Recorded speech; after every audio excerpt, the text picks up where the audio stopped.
somebody said that, oh, I got to pay you for that. You did an amazing job. And I'm like, yeah, nah, I did it just because I wanted to be helpful. But, I finally took his money. And then that was when I said, listen, you know, it doesn't matter how long you've been doing something. When somebody sees that you provide value, you should be able to own that and say, darn it, yes, I do.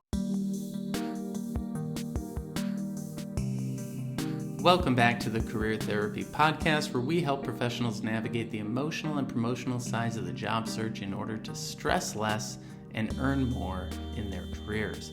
My name is Martin McGovern, founder and lead coach at Career Therapy, and I'm excited to introduce our guest today. Please welcome David Alto to the podcast.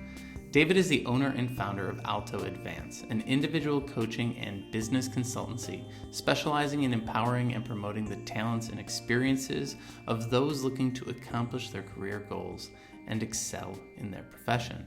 In our conversation today, we talk about imposter syndrome in the interview, what is going on in the mind of your interviewer, and what type of a tone you should strike in order to build confidence and trust when answering the question, "Tell me about yourself." If you like this show, please subscribe to us and leave a review on iTunes. It really helps us spread the word and get more job seekers to build their careers. And be sure to connect with David on LinkedIn and see all the great content that he's creating around career development and resumes. That's all for the intro today. So without further ado, here is my convo with David Alto. Thanks for joining us today. I think as we start talking about imposter syndrome here, the thing that sort of stands out to me, because we've done an episode before with one of my clients who had imposter syndrome and how he got over it. But what I think is so interesting is everyone experiences it, right? Including coaches, including people who are advising. And I've experienced it. I still experience it here and there. And I'm curious, what have been your experiences with imposter syndrome over the years? And why is it something that, you enjoy talking about so much?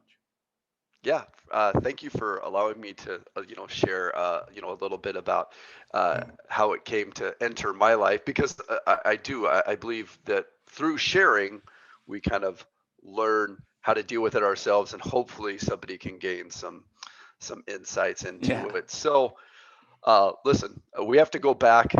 My previous day job, I left my day job in December of 2019 to do this full time. I was doing it kind of part time on the side, providing resume, LinkedIn, interview coaching. So listen, I was in my field for quite a long time, and so I could consider myself a subject matter expert among many things, right, of what I used to do. But you know, when new things enter your life, or new skills, or you develop these new, uh, again, this new knowledge, it's hard for us to kind of like own the fact that we can say that we're, experts. So it was back in 2019. I was aggressively on LinkedIn providing advice and guidance, and somebody said that, oh, I got to pay you for that. You did an amazing job. And I'm like, yeah, nah, I did it just because I wanted to be helpful. But, I finally took his money. And then that was when I said, listen, you know, it doesn't matter how long you've been doing something. When somebody sees that you provide value, you should be able to own that and say, darn it, yes, I do. Own it. And then, allow it just to flow. I think in my previous job, uh, I was always leading teams, and it was always about the team. It was always about them, right? They got us the results. Our organization and our region, they got us the results we wanted. So again, it was always about team, and now all of a sudden it's about me. So that is when it was pretty difficult. And then that was my first battle of imposter syndrome. And then I had another battle with imposter syndrome just in October of Oh boy, 2020. I definitely want to get to that in a second. Really quick adjustment. I think your mic might be a little close to your mouth. I'm picking up all the air coming out. All right. Is that better? Yeah, that sounds great. Cool. Okay. Perfect adjustment. All right.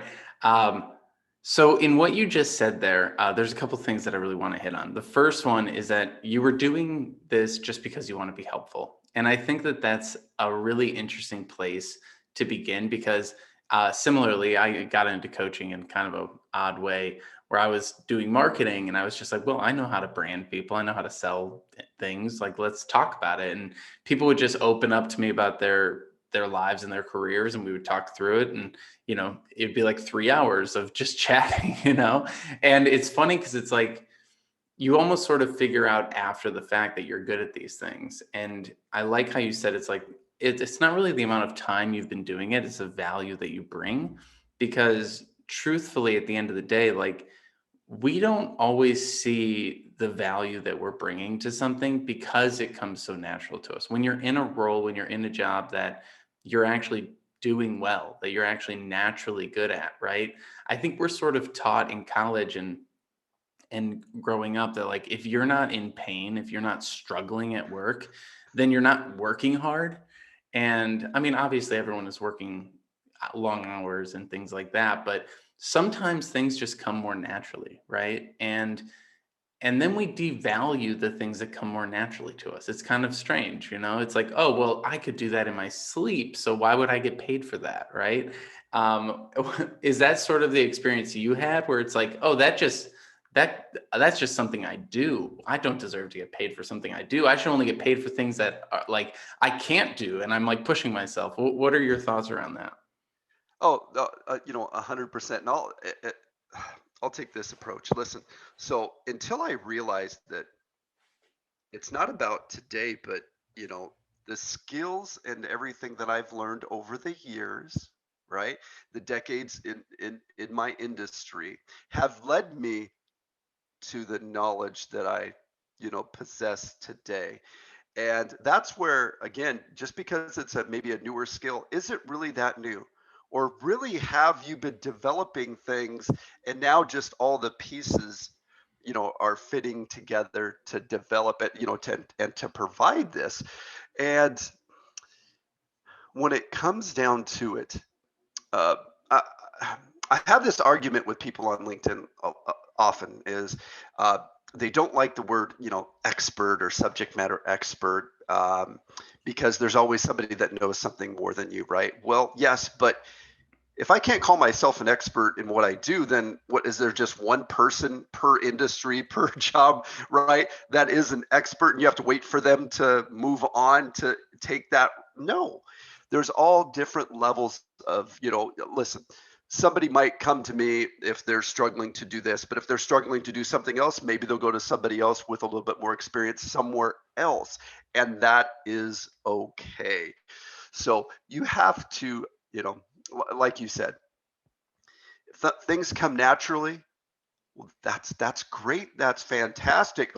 Roll with that. How can you improve on that, right?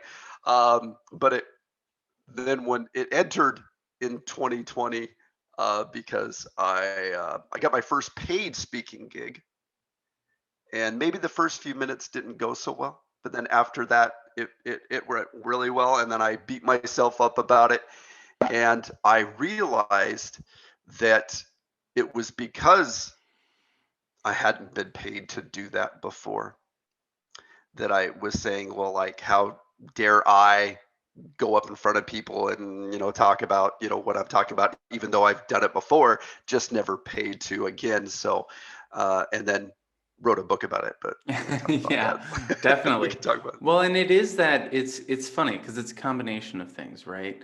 It's doing that thing and giving ourselves credit for what we've done, right? It's getting paid for that thing, which is like a different level of anxiety. And then it's actually like going out and selling yourself as that thing, right? Because I think there's even sometimes that window of like, well, I'm doing it, but no one really knows I'm doing it. So it's like it's hidden. It's not really public yet. And I like what you said about expertise, right? Because it is one of those things where, of course, there's always someone with more information. Probably the best experts know that they don't know anything, right? That's kind of a marker of expertise, is that you're trying to fill in gaps all the time. probably someone who calls themselves an expert who doesn't do any additional research is going to very soon not be an expert. And so those are all really important things. And I think when it comes to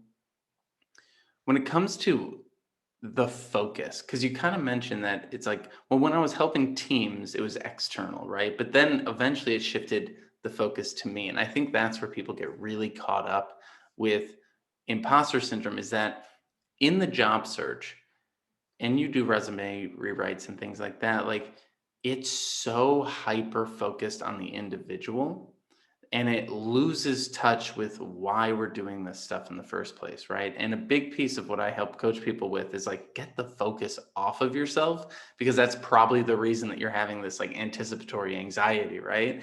Because you're sitting there and you're like, well, am I the best coder? No. So why do they want to hire me? It's like, well, that's not, they're not looking for the best coder. They're looking for someone who can solve problems. And I'm curious, like when it comes to that focus, right?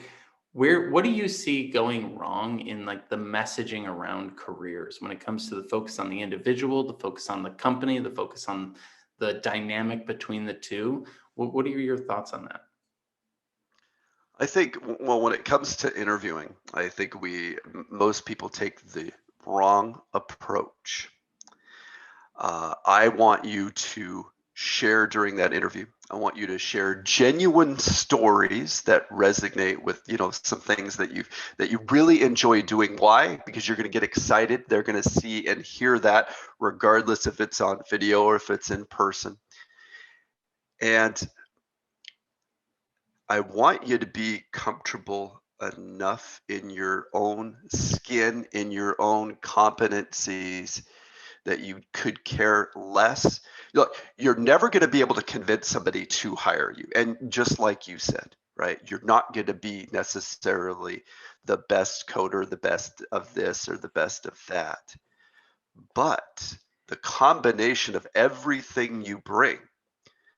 So I really want you to share and know that you're not going to persuade them whatsoever. I think once you kind of know that and relax a little bit, I tell you that the rest is fairly easy. And I always tell people to put you in a better state prior to interviewing. Watch, if you like Seinfeld, if you like something funny, right before that interview, watch a video on YouTube that just gets you excited, that gets you smiling. Why? Because it's actually going to, during the interview process, it's going to put you in a different state. And that state, I'm getting pretty deep here, Get deep. but I it love it. does, but it does. It actually puts you in a spot where you're just joyful, you're happy, and when you do that, what you share comes off more naturally. And that's what they want during an interview. I interviewed thousands of people in my career, and I want to know. I know what I want to know about them. I want them to share the real you, the real them, right? I do, because sometimes I'll learn things I want to learn, and some things I'll learn some stuff I don't want to learn, and then move on. But that's good. But you want to make that person comfortable, and let's face it, organizations, companies that interview people do not normally train their people to do interviews. And that's the hard part. Maybe if they're in HR, or maybe they've been doing it a long time, but the goal isn't to get somebody. The goal is to get somebody to really share their experiences and what they can do. Again, it's not that gotcha, oh, I got them on that question. And believe it or not, that is still the mindset with some people that do interviews, is I'm going to weed out these people, so I'm going to ask them these difficult questions. No, ask them questions that that allows them to share those stories. Well, and that's a big piece of overcoming imposter syndrome. You sort of said this earlier, but it's kind of getting yourself to a place where you care a little bit less. And that's such a counterintuitive thing for people who are looking for jobs, right? They're like, well, shouldn't I be excited about this role? Shouldn't I want this job? Shouldn't I? It's like, yeah, but it's almost like in the movie when you have that nerdy kid who's trying to talk to the girl and keeps tripping over himself, like showing, it's like the more anxious you are, the more likely you are to screw it up, right? And the more pressure you put on yourself to be perfect, the less chances you are to be perfect. And one of the things that I've noticed lately is like changing the sort of perspective on it, where every single job seeker that I talk to about interviews is trying to avoid things going wrong. And I'm like, no, try and flip that. Try and get better at reacting when things go wrong, because there's always going to be something that goes wrong. And you as a public speaker, it's like, yeah, there's always going to be something. You're going to forget something. You're going to go on a tangent, or someone's going to ask a question. Like, there's always going to be something. And what we need to do is build that ability to bounce around or bounce back and things like that. And I really liked what you said here. It's more about making the person comfortable and having a good tone. I've had so many people that I've talked to who have been interviewers who say, like, you might not know any of the answers to any of the questions, but if you answer them in a certain way where you're like, I don't know that, but I do know this, but I don't know that, but I do know this, and I could learn that, and like, there's a tone to not knowing that is really positive. What have you sort of seen around tone setting in interviews? Yeah, again, it's really coming off as genuine. If you don't, if you don't know something and you try to fake it during that interview, it's gonna come across that you have no idea what you're what you're discussing. So that is perfect. I've never had that experience, but one that's close is, and just moving on. And if you find about 6 different stories that you can share during interviews, you're going to find that those stories probably you could use for multiple answers, maybe even just tweaking them a little bit. I had a client recently uh, give the same answer twice, but just slightly different, and they appreciated what they were doing, because they told them that, but they liked it because they still got additional information, even though it was the same story. And that's what they told them. This person did get the job. uh, they did a little follow-up prior to giving them that offer, and they wanted to know a little bit more, but they still, again, appreciated. So it's really having those stories. When I say stories, well, I'm not talking about any thing that you're making up, right? It's genuine things that you feel good about. Because again, when you're sharing something, if you're sharing something about your personal life, with somebody, right? You get excited when same thing during the interview. If you just share stories, those metrics will come out, those accomplishments, those achievements will come out. So again, you're totally right. You're going to screw up. You're going to flub up or whatever. Not provide them with the right answer. Roll with it. Don't be so caught up, like you said, on getting it perfect. Same thing on LinkedIn. I don't edit my videos on LinkedIn. Now I may put little captions or whatever, but once I realized it's not about if you sneeze, it's not Mhm. about if you cough or some dog barks in the back. It's about the content that you're delivering. Most people know you're going to be a little bit nervous during an interview, and that's Yeah. okay, because that means you want to do well, and you want to be there. It's just delivering that message that sometimes can be difficult for people. What are some of the most common like mess ups that people have during interviews, that they're always trying to avoid, but we could just get better at responding to? I like, for instance, rambling is one that comes to mind. A lot of people that I coach are like, well, I ramble a lot. I'm like, so do I. Just when you catch yourself, say, wow, I get really excited about that topic. Let me go back to the question, right? And like recovering really well.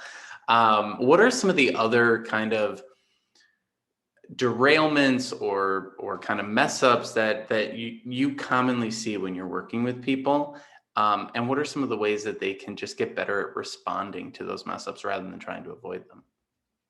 Sure. Well, I do teach my clients to talk to themselves in a mirror, and it is difficult, right?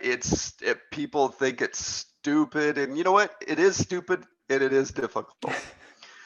but I want you to share your message. I want you to practice that little 1 minute, 1.5 minute, 2 minute max, maybe answer in front of a mirror. Now, you don't have to be right in front of it. You can be a little bit distance, because you're going to see body language.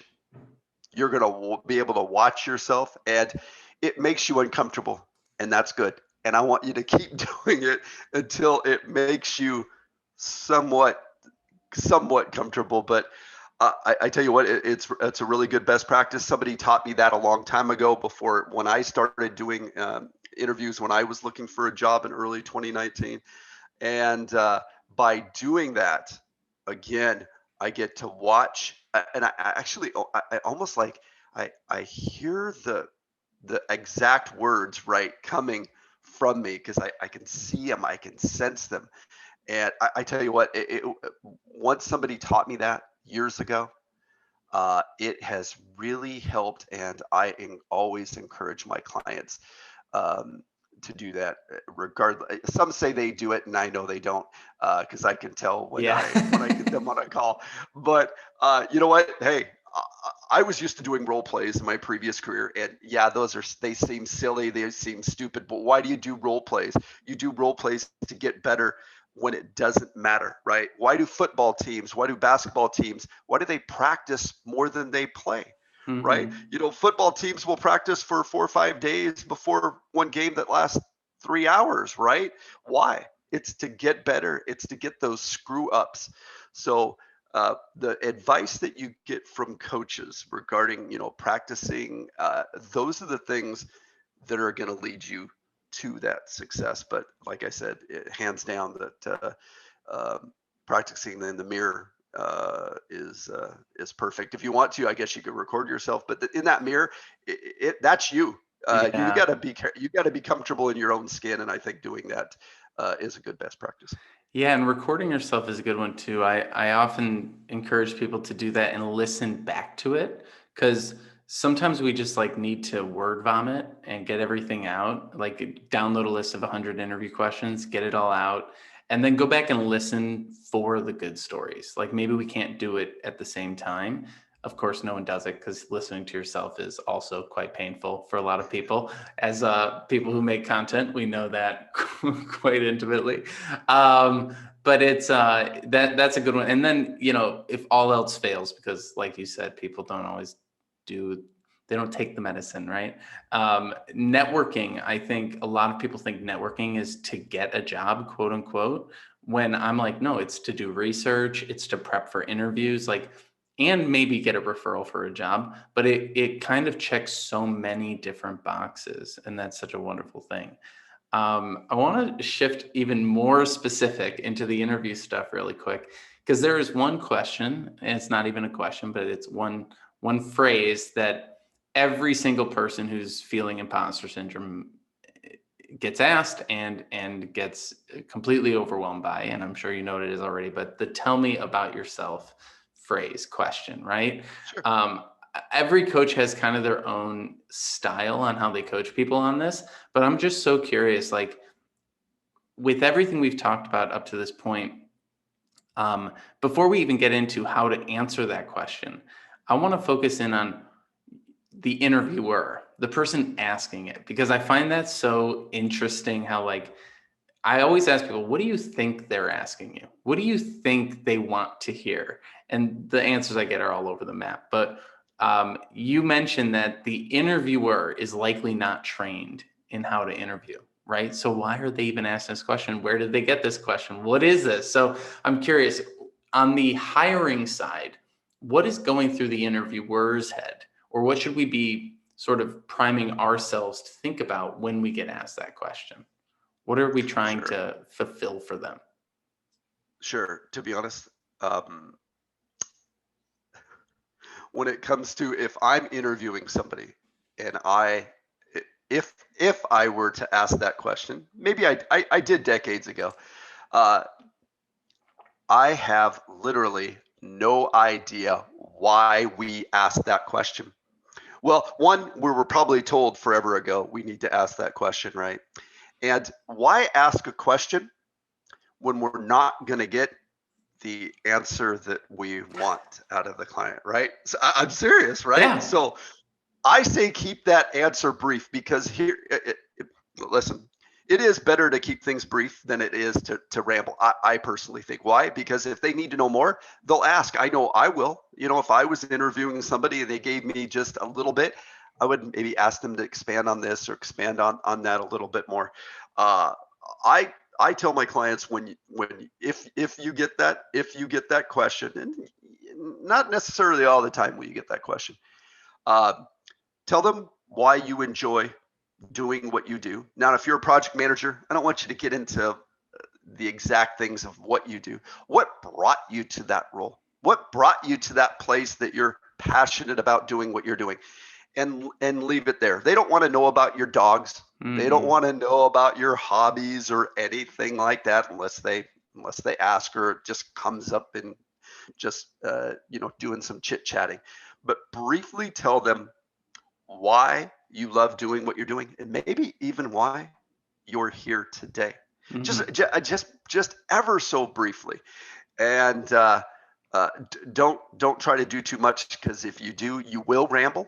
Because you'll try to read their body language. You'll try to, oh, I got to come up with some other things. But why we ask that, I have no idea. It serves me no purpose. Give them a direction. So when you started, you know, uh, this journey as being a project manager, what inspired you to be a project manager? What do you like about the job, or what are some things maybe you don't care to do in your role, right? Ask them questions like that.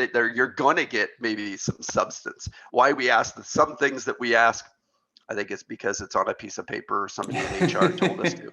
I think that's 100% right, because they're not trained It's on interviewing, and they just download the same list that we all have access to on Google of top interview questions, and that's always the first one on every list. So it's just like this perpetuating machine of people asking that question. And I always say to folks, I'm like, the person who's interviewing you is just as like uncomfortable as you are, maybe not just as, but definitely uncomfortable. And I've always liked to reframe that question as, I don't know where to start. Can you kick things off? Like, that's what they're saying. I don't know where to start. Can you kick things off? And then the question becomes, how do you want to kick off this interview? What tone do you want to set? And I want to bring back that tone piece. Like, what tone should someone be trying to set when they answer that question? Sure. Well, when they answer it, what do I want that person to get? That's easy. Why I do what I do, why I enjoy doing it, and maybe even a little bit of why I'm here. I Mm-hmm. keep it, keep it to that, right? Because then if they ask that in the beginning, that person's gonna know, that person that's interviewing, why you're here, what you're passionate about. Maybe it even leads to some additional questions based on what you say. I know when I interviewed people, I would have basic questions, but to be honest, I listened to what they were saying. I took notes as the person that was doing the interview, and I might automatically jot down, okay, I got to learn more about that. Or how does he or she implement this, right? So, I'm more listening to what they bring and gearing my questions.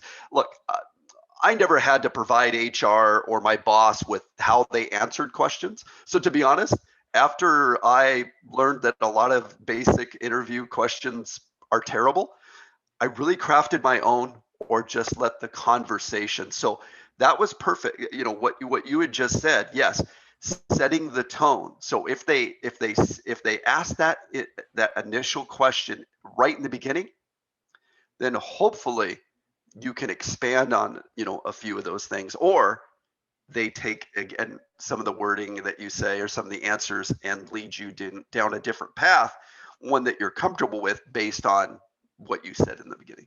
Yeah, you're going exactly where I was hoping you would go. And so this brings me back to what you had said earlier, which is, companies don't train their people to do interviews, right?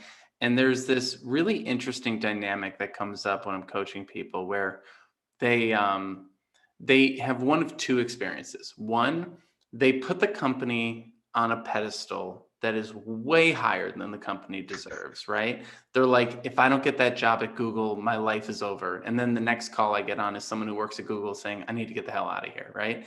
And that's always a fun dynamic as a coach to see. But individuals, like when we have imposter syndrome, we put ourselves down and we put companies up. We put them way too high up. And we put interviewers up too. We're like, oh my gosh, this person is like some godlike creature that I have to impress or something like that. When in reality, that same person you're interviewing with is about to get on a call with you or I and talk about how much they hate their job, right?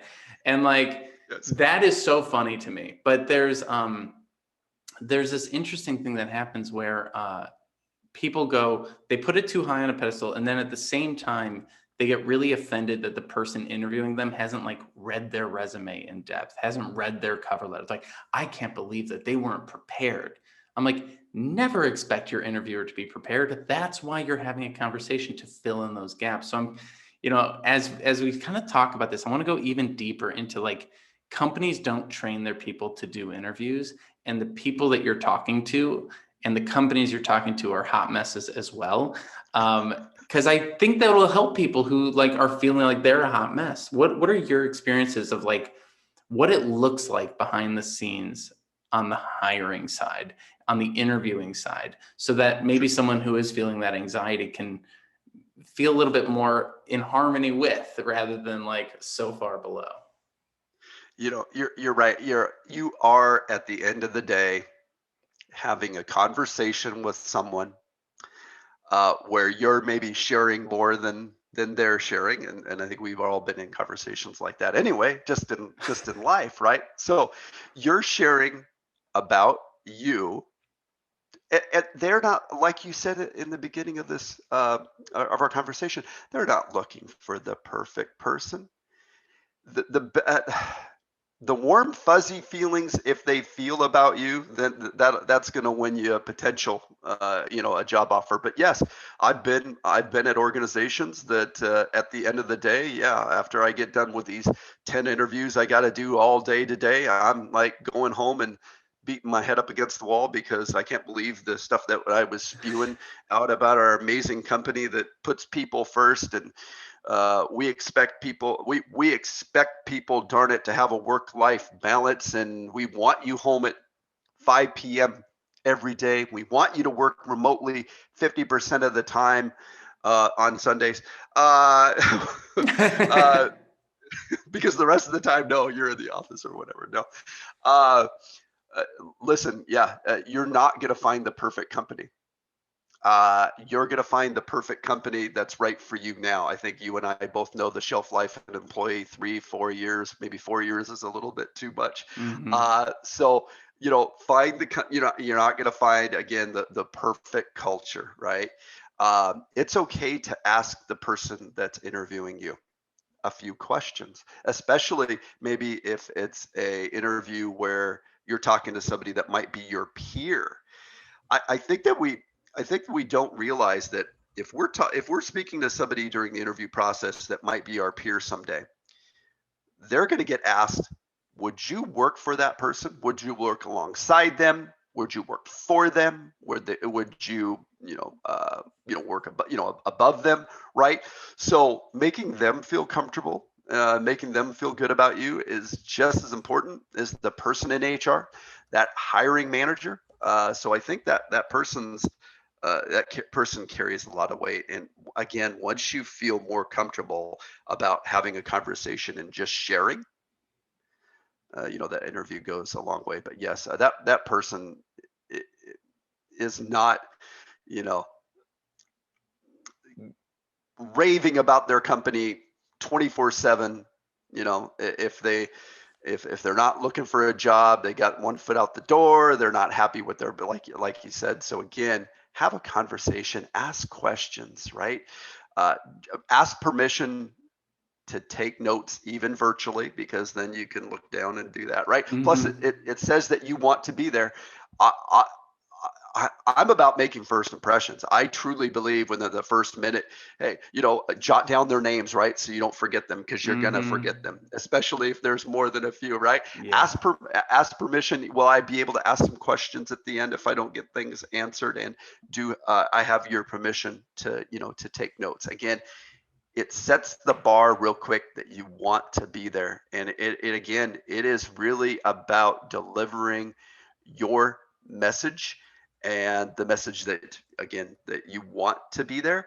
That's why, not sitting back like this, sitting in on the edge of your seat, all those things um, really give off, certain good or bad body language. Yeah. And see, now I'm rambling.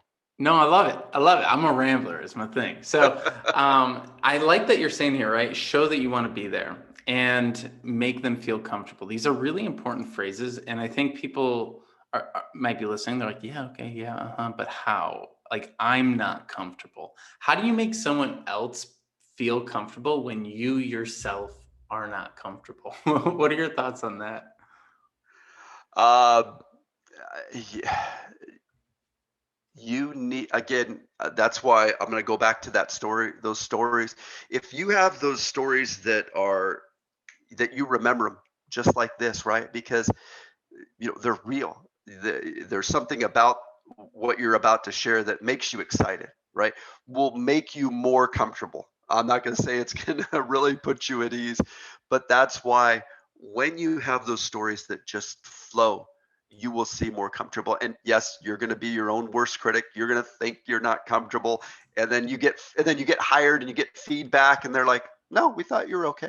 There was a couple times we thought you were nervous, but that's because, again, we could see you're excited to to be with our organization. So again, care less, and remember, you can't convince them to hire you. All you can do is share things about yourself, and I think you'll come across more naturally.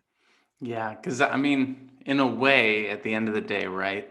Everyone is trying to improve. Everyone is trying to build new skills and grow. So, truthfully, if you want to break down imposter syndrome and what people actually mean when they say I'm an imposter, right?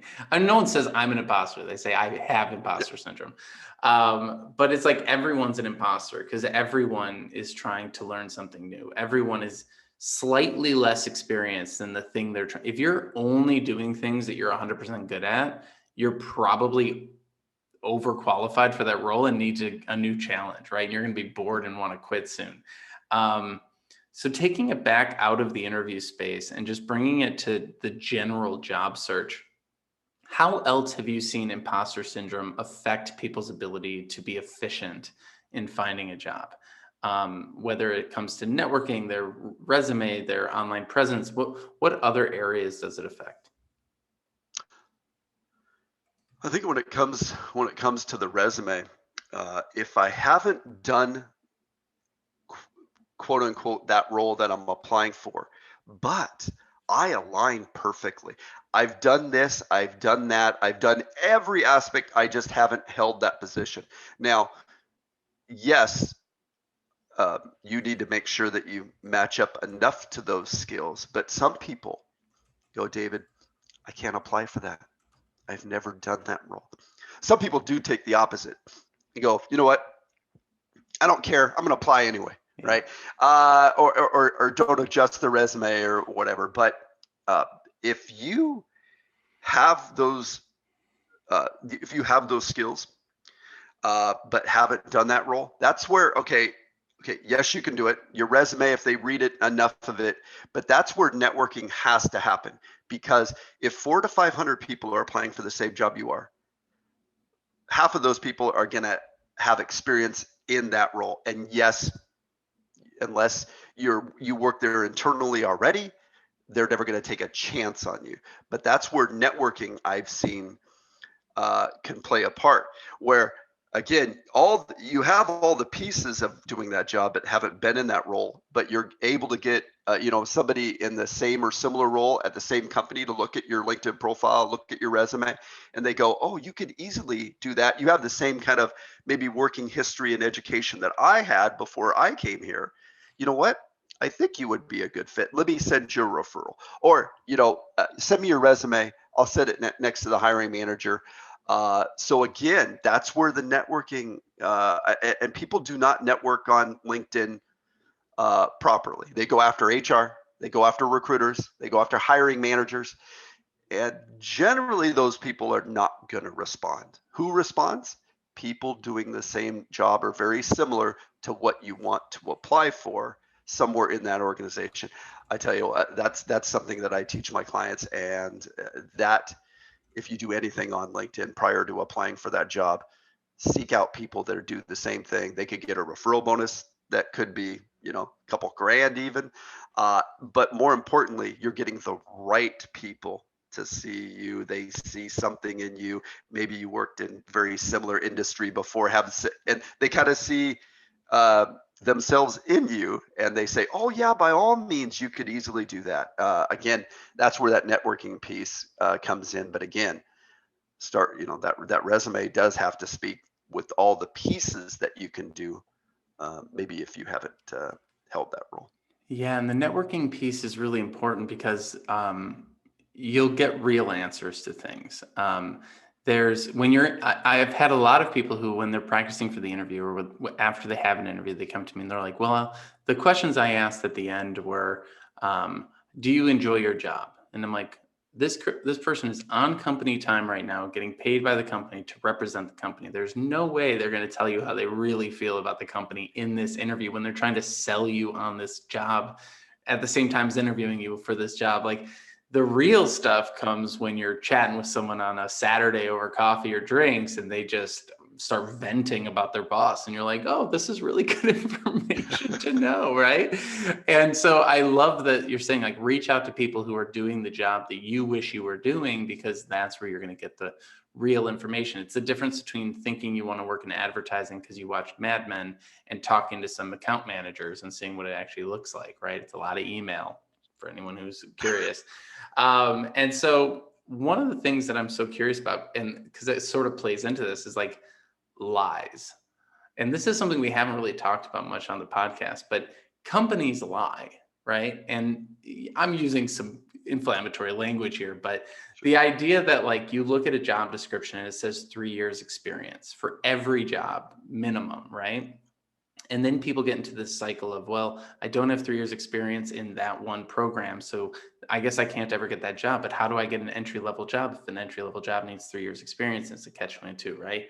And so I'm sometimes I go like to the extreme just to calm people, just to get people shaken a little bit and calm them down a little bit.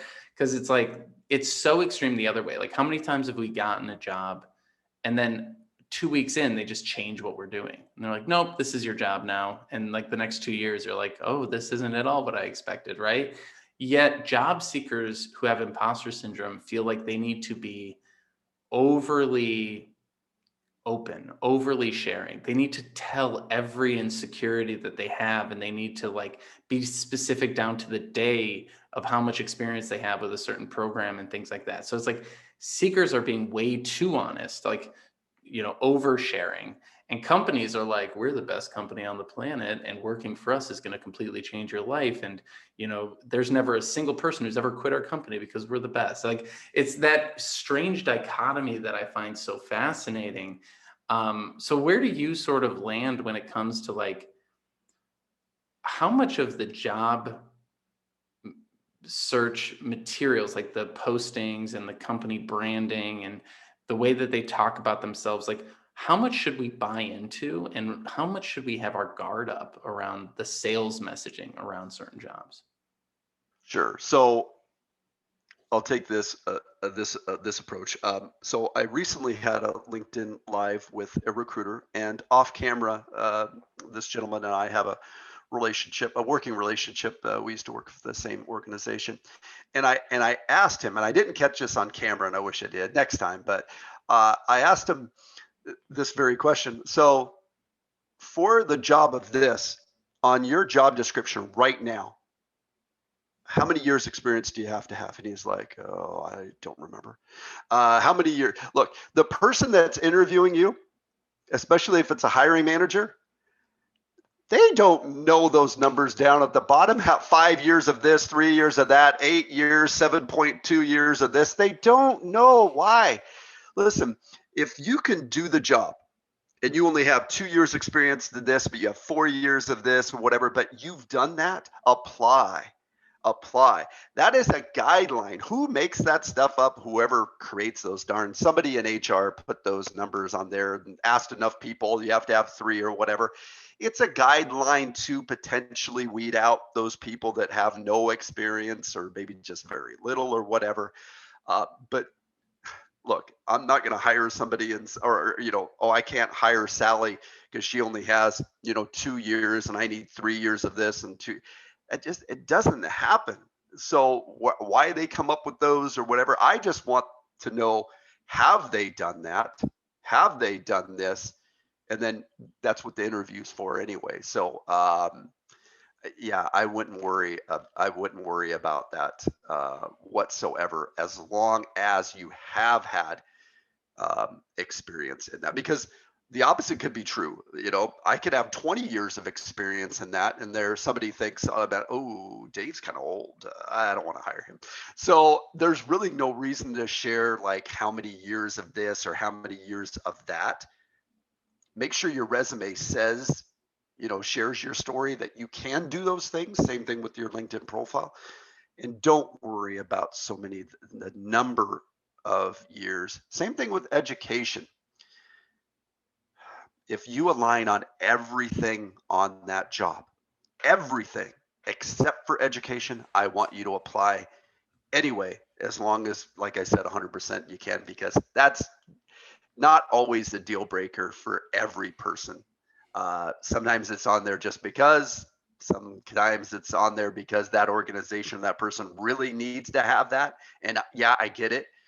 But if they've done that job, I don't care about a piece of paper, an expensive frame on a wall that, for obviously some positions it does matter. Yeah, some companies care, others don't. And I think that that's the key. Some companies care and others don't, but we won't know based on job descriptions because they're all just copy and pasted from one another. And it's like, yes, at a certain point, you've just got to push through and be like, you know what, I'm just going to keep showing up. And I always like to go to the extreme because I know people won't ever get there with me. They're not going to follow me to the extreme.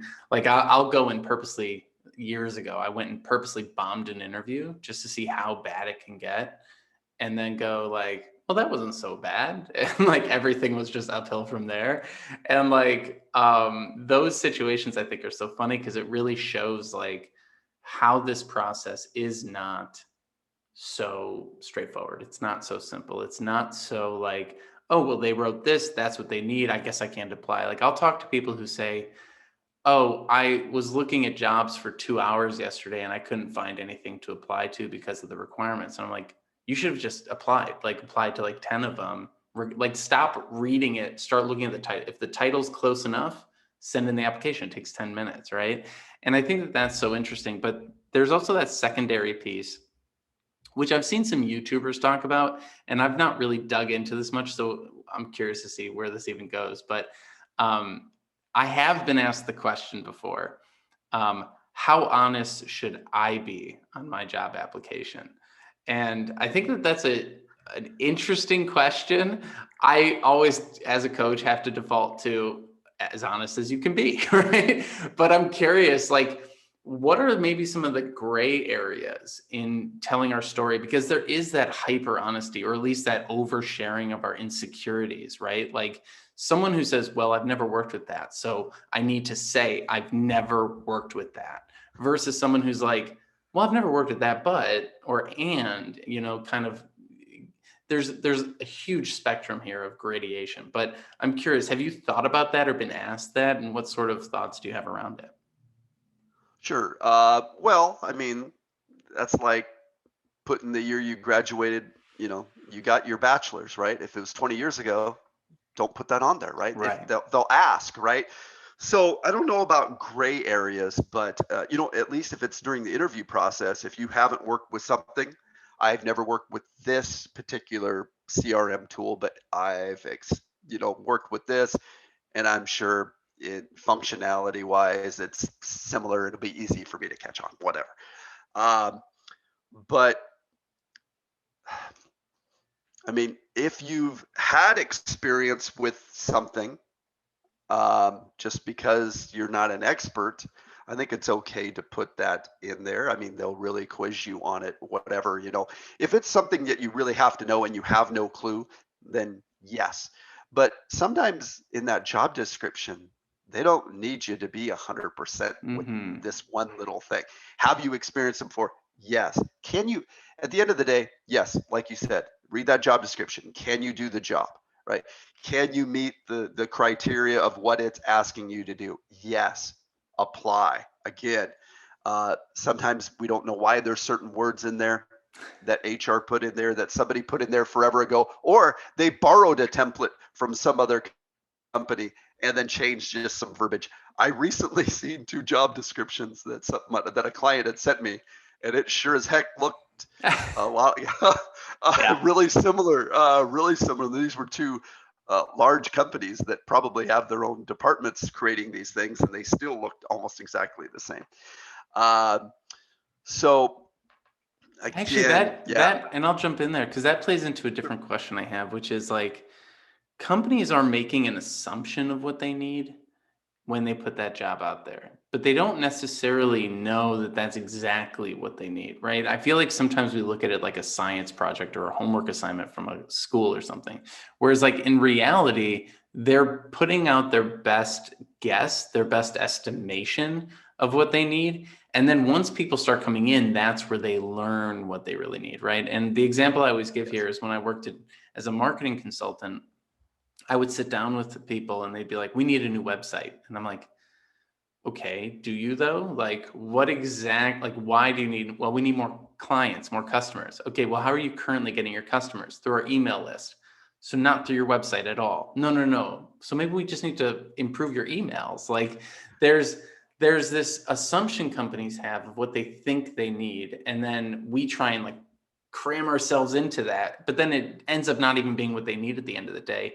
And my favorite experiences are the ones where people go in for a certain job and leave with something else completely different, or a contract, or like the malleability of these roles I think is fascinating. And I'm curious, in your experience, what sort of, I guess, what is like the level of like adjustment that you've seen in the ways that roles can kind of pan out from the job description to the actual position? sure, yeah. Don't assume when you go into that interview. What if they're thinking, Dave's only going to be here in this position for a short period of time because what we're getting answers to, he could do this, this, or this. Or, like you said, they know another position's becoming available. Maybe they merge the two together because Dave can take on this role, right? So you put your best foot forward, you might leave out with something else. But job seekers also do a bad job of holding that, like that organization to that job description, right? They didn't tell me I was going to do this. Well, the description would be 30 pages long if we put Hmm. everything that you're going to do.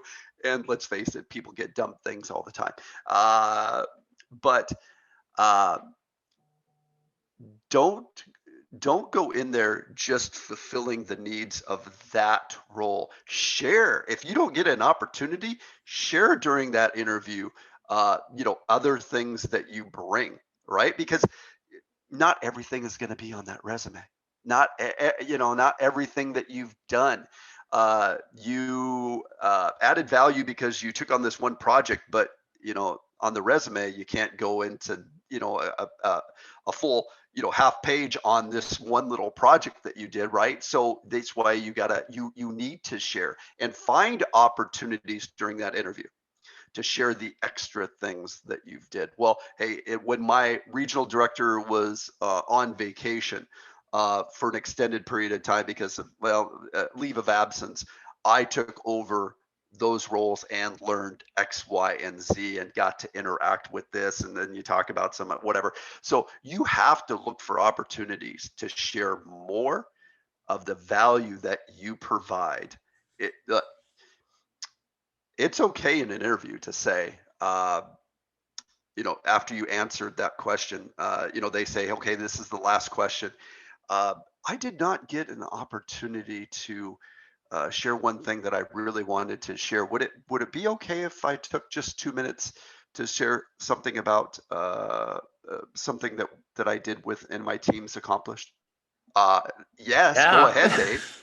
Right? So if you don't get an opportunity to share those things, ask permission to share, because listen, again, that could be, maybe it was a no before, but right when Dave said that, oh boy, I didn't know he could do that. I didn't know he knew that. He took on that. That is amazing. And again, don't think that job description, couldn't, be something else. But if it does, maybe during that interview process, you get, 2 weeks after that interview, you get an offer. But they talk about during the interview more than the scope that was on the job description, then it's okay to say, I'd be happy to, to take that offer. I really appreciate it. But because of what we discussed in that interview, it sounds like the scope of this job kind of falls A little into this higher, other yeah. position too. So I'd be comfortable taking on that, but for increased, compensation. And a lot of companies know that. They're not trying to get you. They're not No. trying to necessarily get you cheap. But you do have to call them on that sometimes. And Yeah. I've been seeing that a lot lately. And don't be afraid to you know your worth, and if it's a little bit bigger than the scope of that original offer, that job description, then it's okay to say. Again, I think that falls into the scope of like a senior level position, which I'm fine to take on. But I think we both agree that compensation package would not be aligned with what you expect, to get Completely. from Yeah. it. They don't want to underpay you so much that you quit, but they don't want to overpay you so much that it makes other people at the company unhappy. So it's an Except for interesting right balancing. now. Except for right now, for what I Yeah. mean, oh my God. I mean, just like if you're selling a home, I almost want to sell I'm not going to move for 3 or 4 years, but I almost want to sell my home now and live in an apartment just to Right. take advantage. Well, guess what? Uh, Companies are pulling the trigger faster on hiring. Well, it still takes them too long, but what I mean is when they find great talent, they're going, okay, what do I got to Yeah. pay? What do we got to pay Dave? And you know what? Instead of offering Dave 100,000, let's offer him 108. Why? Yeah. We know that's a little bit more than max. We need David to say yes. We've been trying to fill this position for months. We need him to say yes. He's the best fit. Let's not let him look anywhere else or get another offer. Let's just go ahead and give him that extra week of vacation and that extra 8 grand. So we are seeing that right now. I think ending on that message of hope is wonderful. David, where can folks find out more about what you're working on and what do you got going on lately? Sure. So obviously, the best place to go is on LinkedIn. Either comment, message me. I can still accept a few more connections before I max out at 30,000 Damn. connections. I don't know why they don't change that. I know you can have unlimited followers, but I don't know why they don't change that. And what do I got going on right now? Because I think writing resumes is like branding, right? And it's easy for me to write a resume on somebody else because I'm not them. I know what to share and what not to share. Uh, so I've been starting to develop content, social media content for people, and I find it the same. It's easier for me to develop almost content for other people than it is content for myself Hmm. because I can see their path. So, anyway, that's what I've been starting to do for a few select clients. A little time consuming, but it's fun to watch them not understand how content really is like just like advertising, right? Yeah. You need to be consistent with your message. And if you're a job seeker, I would like to add this. It's okay to post. It's okay to write an article on LinkedIn. Writing an article might, allow somebody to see you as a subject matter expert about this or that. And if you're promoting the current company you're working for via posts regarding jobs or just something special, companies like seeing that nowadays, because then they think, if I hire David, he's gonna do that for us too. He's gonna always promote the organization and what we got going on. But yeah, message me, comment on my post, whatever. I love networking with different people in different industries that do nothing remotely what I do, from all over the world. That's wonderful. And we'll definitely link that all in the description. So everyone go check it out. And David, thank you so much for joining us today. I had a great time. Thank you for allowing me to share and ramble. Thank you so much for taking the time to listen to this episode today. I really appreciate your support of what we're building here at Career Therapy as we continue to try and explore the hidden side of modern work and tell some of the stories that maybe don't get enough light shed on them. If you enjoyed what you listened to today, I hope you will leave us a review on iTunes. Subscribe to this wherever you're listening or watching on YouTube, Spotify, etc. And share this with some friends who you know are going through similar experiences and looking to build their career and gain some insights along the way. Again, thank you so much for stopping by, and I wish you the best. I'll see you on the next episode.